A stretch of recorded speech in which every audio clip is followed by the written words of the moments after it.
think I've got it here now. So first things first. You guys do record these calls, correct? Correct. For security and training purposes only. Okay. That's not what the recording says when I call you guys, but I can call back and get that verified. But your supervisor did state that I could record as well? Yes, but we do have to advise you that we don't verbally consent to be recorded. So I can, but you don't consent. But you're being recorded right now also. So you consent to yourself being recorded on your lines, but you don't consent for me to record, which makes absolutely no sense. I don't have a choice to consent because this is my job. This is part of the protocols for our team. Okay. How they check. Well, what if I don't consent? What happens if I don't consent? If you don't consent, we can place a request for the call not to be recorded. And I mean, does that take place immediately, or like how fast? I'm already being recorded. So if I don't consent, and if we don't consent, then how do we communicate? If I don't consent to be recorded. At the beginning of the call. And you guys didn't call me. You let us know at the beginning of the call. And so here's the piece of paper I have. I'm going to need to record this for my own. I'm going to need to record this for my own safety and well-being as well, so that I don't get incarcerated again. To show the courts that I am doing my absolute damnedest to fulfill my obligations. It's a double standard. It's a complete double standard to allow your own parties to record the interactions, but not allow me to record. So I went to the Behavioral Health Access Center on Howard Street on September 25th. Is that with Carolyn Behavioral Health? I'm sorry. It's the San Francisco Health Network. It's where I was guided to go to by my probation officer. I was actually guided. So that's not with us. Hold on, sorry, I'm not trying to be rude. She had actually sent me to another office, and this is where I'm not blaming you. She had actually sent me to another office that didn't provide mental health services at all. So I'm used to them wasting my time and them sending me down rabbit holes that don't produce change. So I just don't want you to take it personally. Again, my frustration isn't with you. The policy to allow you guys to allow your recording is obviously it is concerning because it just doesn't make sense to me. But I'm just telling you, I'm not surprised that this isn't with you. But anyways, I went to the San Francisco Health Network, which is the Behavioral Health Access Center that I was guided to go to. This was the second place that I went to after wasting my time going to the other place. I did an initial meeting for about 10 minutes with the person there. I've got this piece of paper here from Preston Yee, and it says, "This is a new encounter with this individual. A treatment placement recommendation has been established. This individual will receive a phone call appointment with the intake department at Carillon within 2 weeks. Please call 1-855-371-8117 after 2 weeks." So I never received a call. Thank you. And we're now October 17th. So Now I know. Got it. Now I know what it is. I'm sorry. So this is that's with the county. The access team is with the county itself, so they refer you to the county. So what I can do is actually reach out to the county and see what's the status of that information for you. Okay. And how do I get confirmation I have a of direct this? phone number as well. Also, how do I get confirmation that? Because again, you guys already didn't call me. So what do I do to make sure that I just have to call back if you guys don't So call the me? access line will No, the access line will give you all this information right there and then. Okay. And can I provide an alternative phone number to what's on file? Because that phone is actually not working at present. Okay, so I'm also going to let you know that I see that your profile is deleted. I don't see that you're eligible. I placed a request for your eligibility to be verified with the San Francisco Health Plan. I'm not sure why they're showing you not active. We can also try to contact them before Yeah. to the access line. Again, I'm sorry. May I ask your name too, please? Or your employee number, something to identify you as? My name is Sanji. Sarji? Correct. All right. So I had already called about, I think, a week ago now at this point, maybe 2 weeks. Yeah, actually it was 2 weeks. And this was after I went to that first place. And then I went to the second place. And then they said, "You're not enrolled, call this number." I called that number. That number said, "Oh, there's a hold on your account, call this number." Called that number. "Okay, the hold's taken off, call this number to re-enroll." I called that number to re-enroll. And now we're back. I literally made 5 calls to make sure that everything was lined up. And now I'm back to square one. And this is why I have to start recording you guys, because when I go in front of the judge and I go in front of the prosecutor and I go in front of my probation officer, all they do is tell me, "Oh, Mr. Sleeper is not in compliance. He's doing everything that he's supposed to be doing, but he still hasn't gotten this part taken care of, and he still can't get this part taken care of, so we need to reincarcerate him." And it's just hold on, excuse me, sorry. It's just rabbit hole, rabbit hole, rabbit hole, rabbit hole, rabbit hole. I called 5 times to make sure that this was all squared away. I went to one place that didn't even offer services. Now I'm calling this other number back, who initially had no idea why I was calling, who I was told I was going to be called within 2 weeks, and I didn't get called. And I'm calling you guys, once again, something that you guys get paid for, and now you're telling me that I'm not eligible, which is the same thing that I dealt with 2 weeks ago, spending 5 hours of my time that I'm not getting paid for, and someone can't figure out what they need to do in the computer. And this is what, I mean, it's just, I don't want to have to call anyone else, having to waste my time. Hold on, excuse me, I'm sorry, I need you to listen, please. No, I need you to listen, because I'm getting extremely frustrated, and I'm wasting hours of my time, and I'm not getting anything accomplished. So I need you to understand that I'm getting extremely frustrated.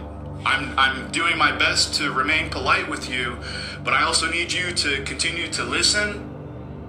And also I'm going to try not to interrupt, but everyone is always really abrupt to say what I can do, or call this number, what I can do. But they don't actually listen, and then I'm led back to the same exact spot that I was in 2 weeks ago. And this is why I'm telling you the amount of frustration that it's leading to. You can tell me what you can do, but if it doesn't actually get done, just like it didn't get done with those past 5 phone calls that I made, then it accomplishes nothing. And this is where I need to call back and record it so that it's documented that you guys aren't doing what you're supposed to be doing. I'm not blaming you specifically. I say you guys because you guys are an organization and you work together, you're a team, you're a business, and you make money. I've already got several false documentation of mental health workers making false records previously, so I don't trust you guys. I don't trust you guys because I've made 5 other phone calls to make sure what I needed to get done got done. That should have been able to get done in 1 phone call. But because your guys' systems are not working appropriately, I'm having hours of my time wasted, and then I'm going to get sent to jail because I haven't fulfilled my probation obligations.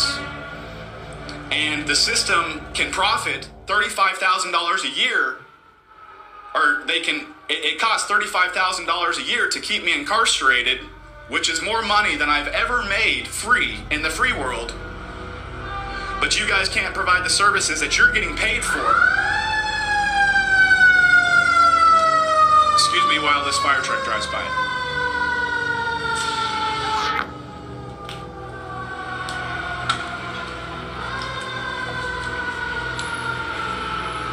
So, my frustration is not with you. You've done a great job on this phone call managing my own frustrations.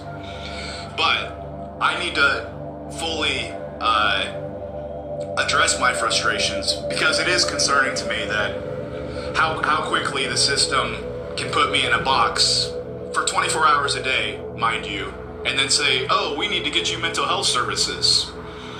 And people in the mental health industry have made false records to, what's the word I'm looking for?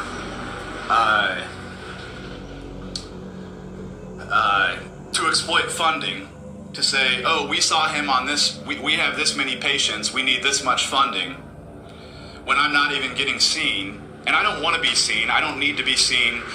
You guys have ruined, quite literally, and I know this isn't your job, you're not a psychologist or anything, but the abuse that I've experienced at the hands of psychologists, and even the services, you know, having to waste hours of my time to chase this around, there's no benefit that can be had other than to completely cut myself off from the services that you guys provide. I'm just trying to jump through the hoop at this point. There will be no benefit. There will be no benefit because I've had hours of my time wasted, and you're still telling me after it takes a lot of energy for me to call you guys, because I generally know that it's going to frustrate me. And this is my day off, this is my weekend, and I get to spend it wasting more of my time because I'm still not even able to enroll, and this is what I thought that I got handled 2 weeks ago. So there's my frustration. Let me know what you can do, and it's probably not going to be, it doesn't matter what anyone tells me that they can do, like I already said. It matters if you actually do it, and it matters if anything actually changes. I'm not so worried about myself in these circumstances. I just know how quickly the system can write off my entire life, and you guys are getting paid basically to human traffic me through these systems that can't even put in the computer whatever was. Again, I spent 5 hours on this 2 weeks ago. So thank you for listening for 10 minutes of after me spending 5 hours on something. So my solution to getting your profile up to date with your eligibility is actually, I'm going to do a 3-way call with you, and I'm going to call San Francisco Health Plan and ask them what's going on, that you have previously spoke to them. You're trying to get behavioral health services, but you're showing. And but this is the thing though. Like, why do we need to do a 3-way call? I already spent 5 hours on this. Everyone said, call this number, call this number, call this number, call this number. I called all the numbers. I'm sick of wasting my time on it. Like, you guys get paid for this. You should be able to do this without me at this point. I was told. So I already sent the request. All right. I already sent the request on your behalf. If you don't want to call with me, that's fine. We don't have to call anyway. I was just looking to get your answers right now, but I already sent the request to San Francisco Health Plan so they can go ahead and check what's going on with your eligibility.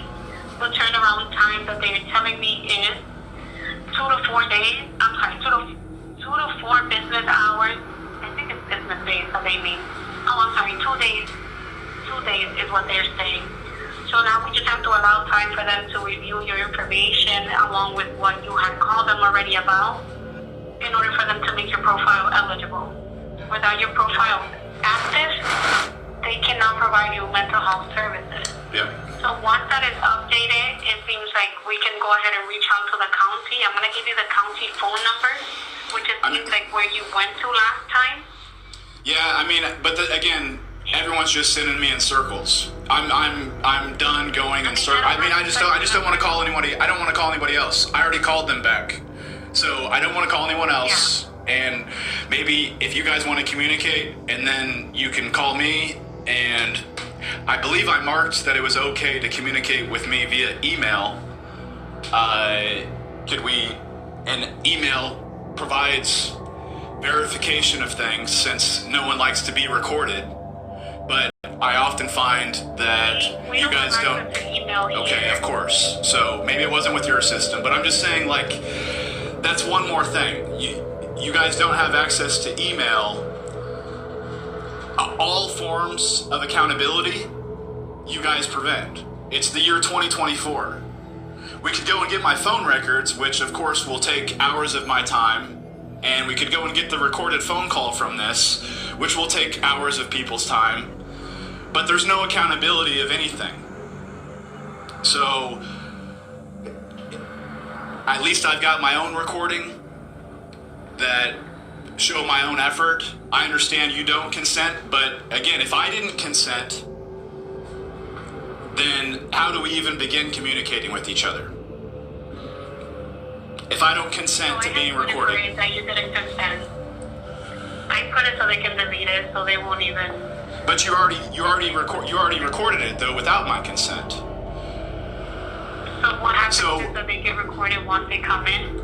But if you put it for it to get deleted because the number doesn't want to be recorded, it just gets deleted. But you already broke the law. It doesn't matter that you delete All it. deleted. I'm not frustrated with you here. I'm sorry. Yeah. I'm just venting. But it doesn't matter for training purposes with your management. It doesn't matter that you guys delete it afterwards. It matters that you recorded it to begin with. Because who's going to listen to it? And that's why the recording. But you're I'm sorry, hold on. I'm sorry. You're telling me these things, but you're telling me these things after I've already spent hours of my time with people that have told me lots of other things, that have told me call this number, that aren't producing the results. So do you think that I actually trust? Yeah. I'm sorry, but I don't. I understand. So we don't have access to email. We don't have any access to accountability measures. If you guys recorded me without my consent, then I also recorded you guys without consent, and I think that is very fair on a law basis. I'm just kind of at a loss of what to do here, because I just really needed to record this so that I can show the judge I'm being directed to call, and I'm sick of having to make the calls. The probation officer wrote in her report that I have exhausted the resources provided by their offices, but I've literally, I don't know how long we've been on the phone at this point, but this coupled with the other going to the place that didn't even offer counseling, along with all the past phone calls that have been made, it doesn't make sense to me that I would need to make another call. So is there another solution to make besides putting me on a three-way call that could get this figured out without me? Because it's only frustrating. Place a request, like I mentioned. Can I leave an alternative number for you guys to call? Because my other phone number, back to this double standard of law, I had my lawyer knock my phone out of my hand after calling me a pussy, after getting put through in a 35-minute chokehold, put unconscious, and just dealing with things that no one should ever have to deal with. But he knocked my phone out of my hand and broke my phone, so I had to go spend $140 that I don't have to get a new phone. And similarly, police never responded to technically what was a battery. And if I were to go do that same action to someone else, I would be incarcerated. But there continues to be this double standard of implementation of law, both by the system and behavioral health services, where you guys get to break whatever laws you want to you guys get to commit whatever fraud you want to, and I'm not saying you specifically, but again, it's 2024. There's not a reason not to have. You said you don't have access to email, so you said you put in a request. So how did you do that request? Perfect. So that request is to your profile. I went ahead and put your information, and that says it from your profile to the insurance, saying that you called in today to look for mental health services, but we were unable to assist you because your profile shows currently that you're ineligible. Got it. So it sends them a message through your profile with that information. All right. And so what do I do next if I don't get a, well, I'll just have to tell the judge, So but... you would also have to wait those 2 days and follow up with your San Francisco health plan to see what's going on. Right. Unfortunately, we have to wait for the insurance to get you re-eligible.